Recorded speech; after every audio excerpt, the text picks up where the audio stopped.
Hello everyone, কেমন আছো তোমরা সবাই? আশা করি ভালো আছো, সুস্থ আছো। আমিও আগের থেকে একটু মোটামুটি রয়েছি, কারণ এ সময় আমার ভীষণ রকম শরীর খারাপ, নানা রকম সমস্যা দেখা দিচ্ছে, কিন্তু তাও তো নিজেকে ভালো রাখতে হবে, কিছু করার নেই। সকাল থেকেই প্রায় মেঘলা মেঘলা ছিল, তাই সমস্ত কাজ তাড়াহুড়ো করে নিয়েছি। আর এখন ঘড়ির কাঁটা বাজে প্রায় 11:30। তো আজকে ভাবলাম যে নিজের ঘরটুকু একটু নিজেকেই পরিষ্কার করতে হবে, কারণ প্রায় অনেকগুলোই দিন হলো আমি নিজে কিছুই করতে পারছি না। আর তোমাদের দাদা ভাইও কাজে থেকে আসে, তাকে আমি কি করে বলি যে এই সমস্ত কাজগুলো করে দিতে, কারণ সে নিজে থেকে যথেষ্ট করে আমার। মানে সমস্ত জামা কাপড় যখন কাচার পরে বিছানা চাদর থেকে শুরু করে সব কিছুই আমি ভিজিয়ে রাখি, তোমাদের দাদাভাই এসে কেচে দেয়। আর ওর কাজের প্যান্টটা ভিজিয়ে রাখি, ওটা মা করে দেয়, মানে কিছুটা ও আর কিছুটা মা দুজন মিলেই করে দেয়। তারপরেও তো আমি এত কিছু বলতে পারি না, তাই সামনেই তো অনুষ্ঠান রয়েছে, বুঝতেই পারছো আমি কিসের কথা বলছি। তো এটা নিয়ে কবে কি ঠিক হলো সেটা নিয়ে আমি তোমাদের সাথে পরে একটা অন্য ভিডিওই শেয়ার করছি।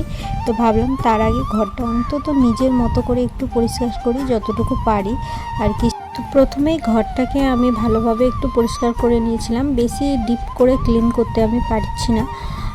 ওই একটু কাঠি দিয়ে আর কি ঝুলগুলো নোংরা বলতে শুধুমাত্র মাকড়সার ফাঁদি হয়েছে, তো ওইগুলোই পরিষ্কার করলাম। করার পরে পাখাটাকে একটু পরিষ্কার করলাম। আর যে আসনটা দেখালাম না, ওটা আমি নিজের হাতে করেছি, কেমন হয়েছে অবশ্যই কমেন্ট করে বলো। আর জানো তো বন্ধুরা, এখন জীবনটা পুরোপুরি পরাধীন জীবন মতো হয়ে গেছে। মানে নিজের হাতে কিছু কাজ করতে না পারা বা নিজের কাজটা নিজে করতে না পারা, অন্যের ভরসায় বসে থাকা, এটা এই সময় খুবই একটা খারাপ ব্যাপার। মানে কি বলবো, আমি বলার মতো কোনো ভাষা খুঁজে পাচ্ছি না। নিজের কাজটা নিজে করতে না পারলে অন্যকে দিয়ে তো হয় না, আর অন্যকে দিলেও নিজের মতো করে হয় না। আমাকে কিন্তু ডক্টর বেড রেস্ট দিয়ে দিয়েছে, কিন্তু নিজের কাজ নিজের এইটুকু না করলে আমি পারছিলাম না, কারণ ঘরের অবস্থা ভীষণই খারাপ হয়ে গেছে।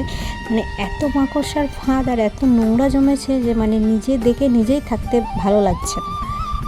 শাশুড়ি মা সারাদিন তার সমস্ত কাজকর্ম করে, রান্নাবান্না থেকে শুরু, আমি এখন সেভাবে কিছুই করতে পারি না। বর কাজে যায়, কাজে থেকে এসে তাকেও বলতে পারি না। তো এবার আমি কি করব বলো, এইটুকু কাজ তো আমাকে নিজেকেই করতে হবে। তাই আস্তে আস্তে ধীরে ধীরে যেটুকু পারছি করছি। আগে তো এই সমস্ত কাজগুলো আমি দুদিন ছাড়াই করতাম, আর এখন অনেক দিন পর পর আমাকে মানে এই কাজগুলো করতে হচ্ছে। এবার অনেক দিন পর পর যেহেতু ভালো জিনিসপত্র, মানে ভালো জামা কাপড় অনেক দিন হাত না পড়লে, নাড়াচাড়া না পড়লে যেমন হয় ঠিক সেরকমই হয়ে আছে। মানে সমস্ত কিছু আপনা আপনি নোংরা হয়ে যাচ্ছে।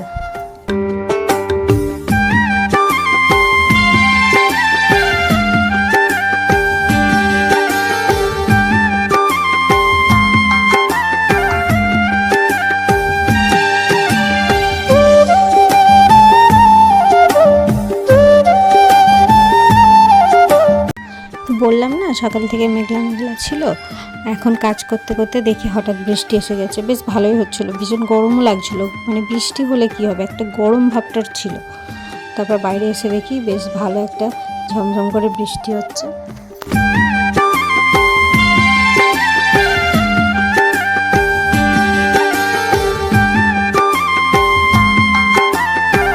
এই যে বাইরে বৃষ্টি হচ্ছে আর আমি এদিকে সবটা গুছিয়ে নিয়েছি আবার আগের মতো করে।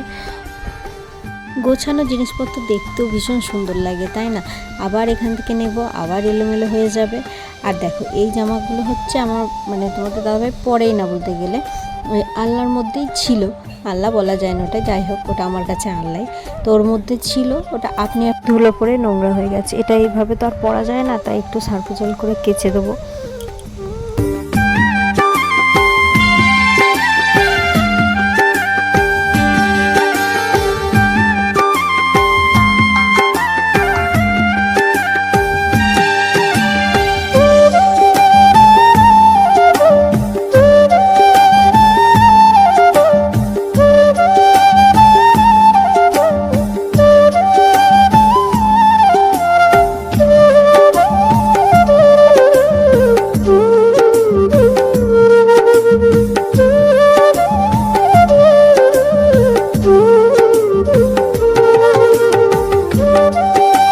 এগুলো সেই আমার প্রেগনেন্সির আগে আমি পরিষ্কার করে রেখেছিলাম, আর এখন প্রায় 6-7 মাস হয়ে গেল, তারপরে আমি হাত দিলাম, দেখো কি প্রচণ্ড পরিমাণে ঝুল আর কি নোংরা হয়ে গেছে, এগুলো থাকা যায় বলো দেখে।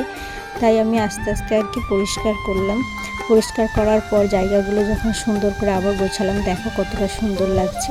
আজকের মতো এখানেই শেষ করছি, টাটা।